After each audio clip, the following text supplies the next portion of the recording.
السلام علیکم سامعین کرام، آپ سماعت فرما رہے ہیں پروگرام قیامت کے 3 منٹ۔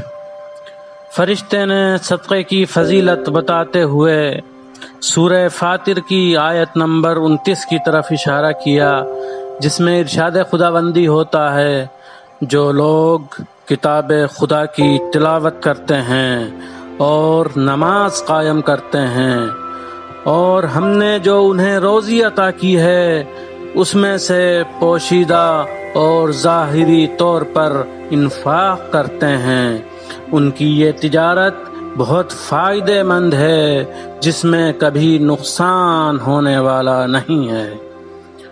پھر امام باقر علیہ السلام کی حدیث کی جانب اشارہ کرتے ہوئے فرشتے نے کہا کہ امام فرماتے ہیں، صدقہ دینے والا دنیا کی 70 بلاؤں سے محفوظ رہتا ہے اور بری موت سے امان میں رہتا ہے۔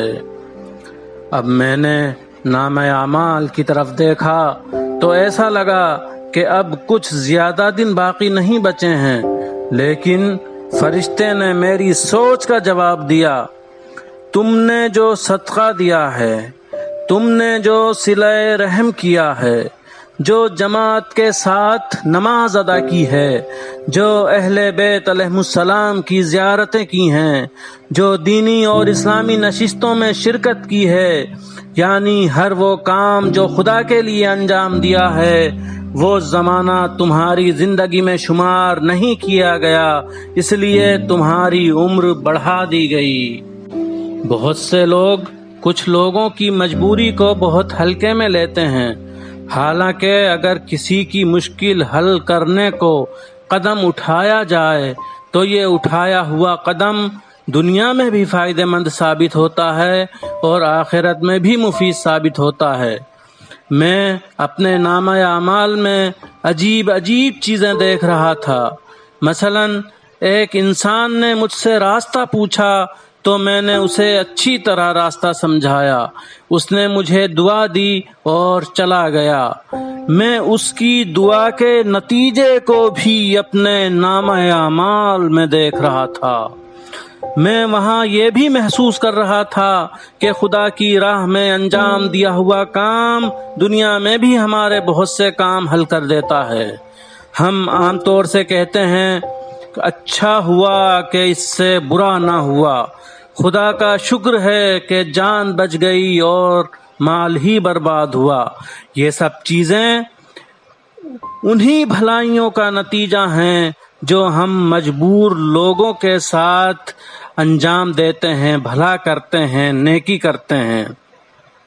میری عادت یہ تھی کہ میں جب اپنی ڈیوٹی پر گاڑی میں سوار ہو کر جاتا اور راستے میں کوئی شخص گاڑی کا انتظار کرتا نظر آتا تو میں اسے اپنی گاڑی میں بیٹھا لیتا تھا تاکہ اس کا کچھ راستہ کم ہو جائے۔ ایک روز موسلا دھار بارش ہو رہی تھی۔ میں نے ایک ضعیفہ کو دیکھا کہ ایک بھاری بریف کیس لیے ہوئے بارش میں پیدل جا رہی ہے۔ حالانکہ ایسی صورت میں خطرہ بھی تھا، لیکن میں نے گاڑی روکی اور اس ضعیفہ کو سوار کر لیا۔